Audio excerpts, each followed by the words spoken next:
என் வீட்டிலே என்னையே இந்த தேசிய பாதுகாப்பு முகமையை ஏறிவிட்ட என்னையே எல்லையில என்ன செஞ்சது? என்ன செய்தது? எல்லாரிடத்திலும் ஆதார் கார்டு, ஏர்போர்ட்டிலே, விண்ணூர்தி நிலையத்திலே ஏறுகிற போது சீமானிடத்திலே அடையாளத்தை கேட்கிற பெருமக்கள் எல்லையிலே என்ன புடுங்கிக் கொண்டிருந்தீர்கள்? என்ன பண்ணிக் கொண்டிருந்தீர்கள்? என்ன பண்ணிக் கொண்டிருந்தீர்கள்?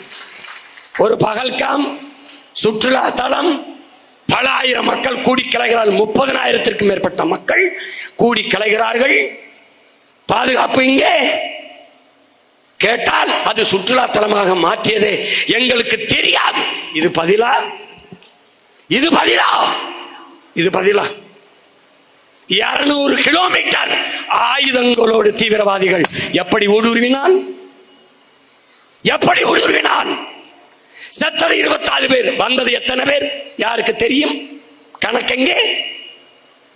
உள்ளே வந்து 20 பேரை பல மணி நேரம் நின்று அவன் படம் எடுப்பதோல வசனம் பேசி காட்சி எடுத்து சுட்டு சுட்டு கொண்டிருக்கிறான். அப்போ எங்கே இருந்தது ராணுவம்?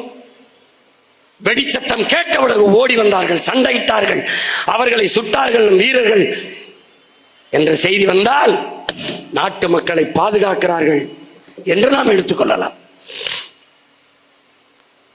சுட்டவன் தீவிரவாதி இஸ்லாம். உயிரை கொடுத்து சுற்றுலாவுக்கு வந்த மக்களை பாதுகாத்தவனும் இஸ்லாமியன் தான். அதை எண்ணி பேசல, அதை எண்ணி பேசல. ஏனால் அதை செய்தியாக்க கூடாது, அதில் அரசியல் இல்லை. வந்தான், தவற விட்டுட்டியே. எத்தனை பேர் வந்தான் தெரியாது, எப்படி வந்தான் தெரியாது, ஆயுதங்களோடு எப்படி வந்தான் தெரியாது. உள்ளே வந்து அத்தனை மக்களையும் சுட்டுவிட்டு திரும்பி பத்திரமாக சென்றான். எப்படி? இப்ப யார் தீவிரவாதத்தை ஆதரிக்கிறது? யார் தீவிரவாதிகளின் ஆதரவாளர்கள்? யார்? நான் என் வீட்டிலே பாதுகாப்பிற்கு ஒரு காவலரை வைத்திருக்கிறேன். அந்த காவலரின் பணி என்ன? என் மக்களே, என் உடன் பிறந்தார்களே, பாதுகாவலரின் பணி என்ன? திருடன் வந்தால் தடுத்து பிடிக்க, ஒருவேளை தவறிவிட்டால் திருடி விட்டு போகும்போது தடுத்து பிடிக்க, மறித்து பிடிக்க. இதுக்குத்தானே அவன் வரும்போதும் தடுக்கவில்லை, திருடி விட்டு போகும்போதும் தடுக்கவில்லை.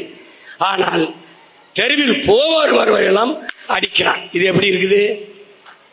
நீந்திரிஞா நீந்திரிஞா நீந்திரிஞான்னு தெருவில் போற அப்பாவி மக்களை எல்லாம் அடிக்கிறான். இது எப்படி இருக்குது? இதைத்தான் இந்தியா போர் என்ற பெயரில் செய்து கொண்டிருக்கிறது. நீ குண்டு போட்டு கொன்னவன் இந்த கூட்டத்தில் தீவிரவாதி சுட்டு கொண்டல, அதுல யாராவது ஒருத்தனா? இல்லை. இத்தனை கேள்விகள் இந்த நாட்டின் குடிமகன், குறிப்பாக தமிழ் குடிமகன், தமிழ் தேசிய மகன் பிரபாகரன் மகனிடத்தில் இருக்கு. இத்தனை கேள்வி. எந்த கேள்விக்கு நீ பதில் சொல்லாம போர் போர், என்ன போர்? என் பங்காளி வடிவேல் சொல்ற மாதிரி கக்க போர். என்னடா புறாவுக்கு போறா, புறாவுக்கு போறா, கொடுமையா இருக்கு. என்னது இது? திடீர்னு இப்ப பாரு போறாங்க, அது இப்ப முடிச்சிட்டோம், போற முடிச்சிட்டோம்.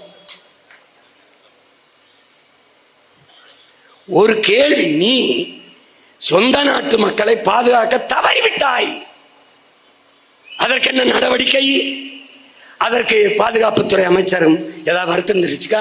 உள்துறை அமைச்சகம் வருத்தம் தெரிவிச்சுக்கா? ராணுவ தளபதிகள் மன்னிச்சுக்கிறீங்க குடிகள்கிட்ட வருத்தம் தெரிவிச்சுக்கா? இல்லை. சாராயம் காட்சி வித்தவன், சாராயம் குடிச்சு செத்தவன், இதை மறைக்க 10 லட்சம் கொடுத்தவர்கள் போல அந்த செயலை மறைக்க போர். இதான் நடந்திருக்கு. டயா பூஸ்டர், சுகருடைய ரிமோட் கண்ட்ரோல் இனி உங்க கையில. அனைத்து மருந்து கடைகளிலும் கிடைக்கும். செய்திகளை உடனுக்குடன் தெரிந்து கொள்ள கீழ்கண்ட கேபிள் மற்றும் டிடிஹெச் நெட்வொர்க்குகளில் எம்நாடு செய்தி தொலைக்காட்சியை காணுங்கள். பாதகம் செய்பவரை கண்டால் நாம் பயம் கொள்ளலாகாது பாப்பா. மோதி மிதித்து விடு பாப்பா, அவர் முகத்தில் உமிழ்ந்து விடு பாப்பா. அண்மை செய்திகளை உடனுக்குடன் தெரிந்து கொள்ள இணைந்திருங்கள் எம்நாடு தொலைக்காட்சியுடன்.